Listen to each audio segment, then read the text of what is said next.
If I don't finish the Souls-like game in 120 days, I will fail the college. I studied digital games, and in my course we have a semester subject called Integrative Project. And this semester we were supposed to create a 3D game. It didn't matter. It could be a 3D Pong or a GTA. But after choosing your project, you had to complete it by the end of the semester, doing your best to finish it. This means we had 120 days or 2,880 hours to create a Souls-like game from scratch. Specifically, we and the other students had to follow a schedule and deliver game builds in this order. First build, basic game mechanics. Second build, focused on art. Alpha version with content lock. Beta version. That said, I immediately went to create a logo for our game. Meanwhile, Israel started working on the basic mechanics for the first build. As you can see in this screenshot, from that time everything was going well with no bugs. Okay, it's fine. It was just the beginning, and checking the schedule, Israel had a few days to complete the mechanics. And in the end of that deadline, he managed to create a functional combat system with stamina. You can dodge an attack, get hit and killed, or use potions for healing, run, or perform a running attack.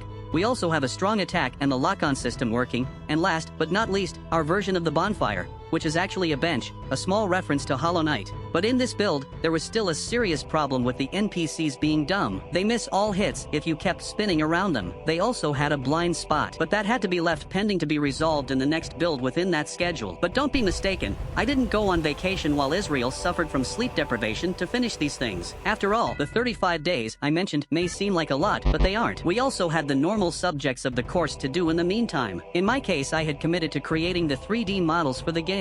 Starting with the characters, but the only small detail was that I had never done a 3D human model before. I had done some things in 2D like this and this, but in 3D? Not yet. So while Israel was working on this build, I was practicing ZBrush daily. By the way, these aberrations that are passing on your screen are the results of my first 3 weeks of practicing in ZBrush.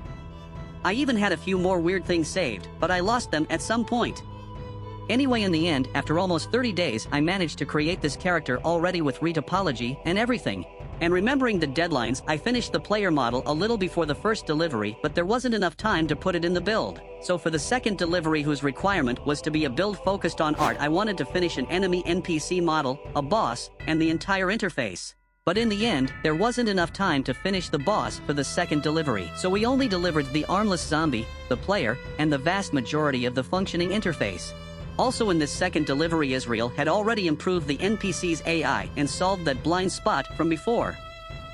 And if you ask me why this zombie is armless, the answer is very simple. Improvisation. It turns out that these attack animations came from a paid animation package. And in these animations, the NPC holds a shield, but we didn't have time to make the shield work within the game. So we either left the shield as a decoration without it working, or we removed it. But if we remove the shield, the NPC's arm would be in a guard pose the whole time, which would look strange. So we tried to open the animation files to edit them, but it gave us a lot of errors. So without being able to edit the animation files, we simply decided to remove the NPC's arm, and that's why he doesn't have an arm. With that, the second delivery was made with the player model, interface, and the armless zombie. But it was only in the third delivery that the content lock would happen. In other words, it was our last chance to add more content to the game, whether it was programming or art. So I reused the model of that zombie to make this variant here. It's also a zombie, but it's a stronger zombie. I then sent his model directly to Israel so that he could start implementing it into the game, while I began modeling the main boss, the powerful Bubu.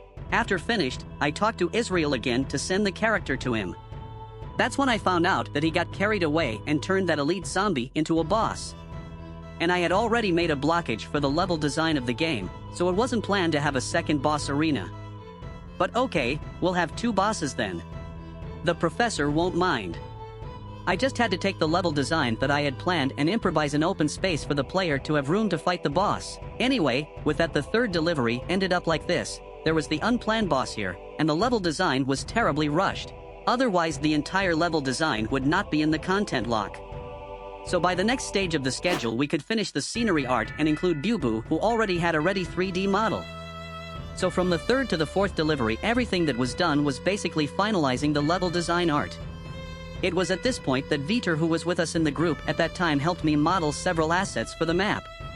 And what you're seeing now is the last delivery, the fourth build. The scenario was ready, the first boss works, and the second boss works too. In addition, we tried to create a different move, a counterattack move. If you press only the spacebar like this, the character will jump back. And if you do this at the correct timing before receiving a hit, you will be able to perform this counterattack. And before I forget to mention, after the 4th delivery, outside of the college evaluations, we revised the game's lighting because it was too dark. In the end, we were able to get the maximum grade in the subject, but after putting in so much effort, Israel and I decided to continue this project commercially, and that's how everything started. And this is the first video in a series where I'm going to show you the development journey of Raise. And as you saw, it all started as an academic project, but currently we are continuing the game's development in Unreal. And the version that I showed throughout this video was the Unity version, a version that was discontinued due to the engine migration. That being said, I'm going to make the Unity version available for free for anyone who wants to download it, and you can check the first comment for the download link. Besides the download, I'll also leave the link to our game's Steam page, so you can support us by adding it to your wishlist. So don't forget to like this video, subscribe, and turn on notifications.